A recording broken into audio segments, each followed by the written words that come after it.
Hi, my name's Eugene from Caliban Cloak. I'm not really a content creator, I'm not an influencer.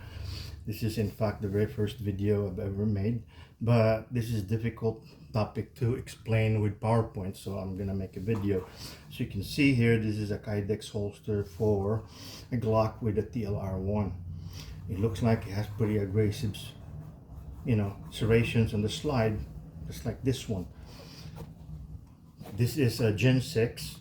It doesn't have the adjustment screws yet. This is the OWB loop, which is glass-filled plastic polymer.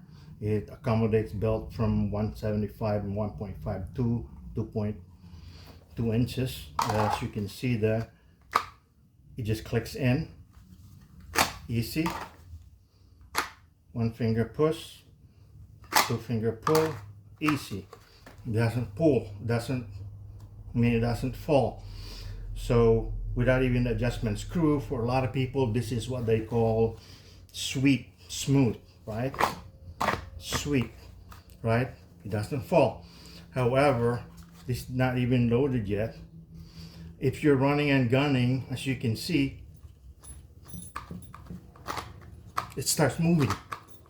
Okay, you can't do your John Wick shit when using this smooth holster. Okay, doesn't take much to fall. The same with this. This is also empty, not much. Yeah, so yeah, that can happen. This is a LAPG.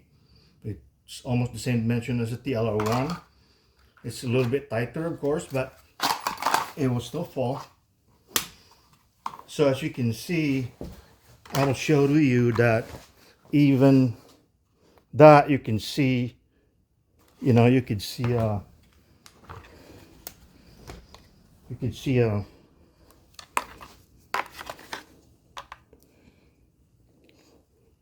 through.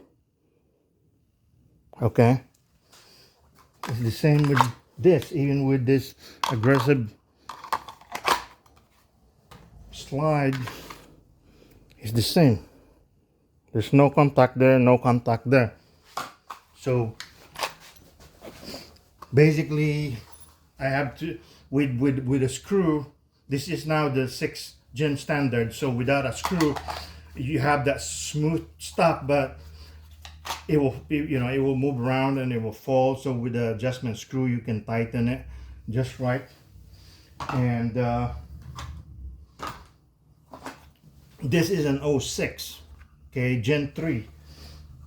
You could tell by the difference. The Gen 3 doesn't cover that. The Gen 6 sort of does.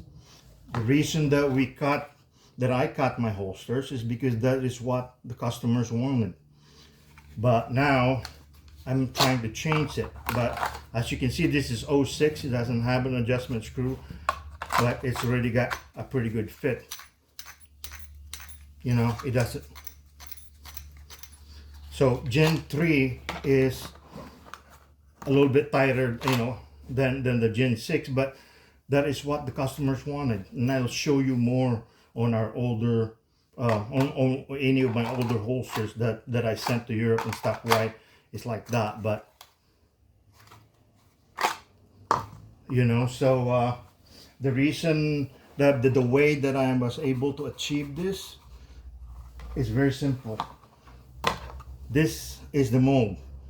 Okay, this is just a piece of plastic that I made. You can make this with CNC, or you can just make it. I mean, this is just acrylic that I glued together with a bunch of freaking what do you call this, zip ties. And there, and it gives you that. I mean, just like this, the way it is, I can probably mold a few dozen holsters with just like this. This is for a Glock with an X300. And it's the same concept. I did the slide exactly the same. This is an X300, not an Ultra. So the Ultra will be slightly tighter. You have a very snappy there, sweet, but it will still, so you know, technically when you slow it, you want a tighter holster. I mean, how smooth could you be if you don't want to lose your holster? But this is the same. I did that by the same concept, just a different design. You can CNC it or you can laser it. I just do this by hand because this is therapy for me. So that's basically it. And you can see here, these are all 1911s. Okay, these are all made from the same mold, but they all have different slide designs. Okay, this is for a Prodigy looking thing, this is for a staccato looking thing, and this is the same, but this is extended, this is TLR1. So I did that basically by doing the same thing. I just put that small strip right there, and that's kind of like how you get away with custom work, right? If they want their holster to look like that. This is an old Gen 2. There's no adjustment screw. That's I used to do a pad printing on that, on the brand. That's actually used to be laser, and I won't do that anymore. But this is it's very snappy, you know. This is an old surplus. I sent a bunch of this. I used to send, I don't know, at least 200 of these things to Europe every month. So, but I hope that explains it. I'm sorry, I have an accent. I'm not exactly a natural born American, but I hope you understood what I'm trying to say. It's very simple. If you have a mold, you can do the same thing. I know that you cut this in half. This is just a parent mold. I will still, if this is good to go, I will make molds. I will make molds of this with all these modifications already, and you can cut it in half, and that's how they make the taco molds. But you can do the same thing with your taco mold. I mean, all the tacos out there right now are so smooth because they want it smooth. But sometimes people do want things like that, you know, something that resembles the gun that they're shooting. So if you want to do that, you can try that one. All right, thank you. I hope that's good.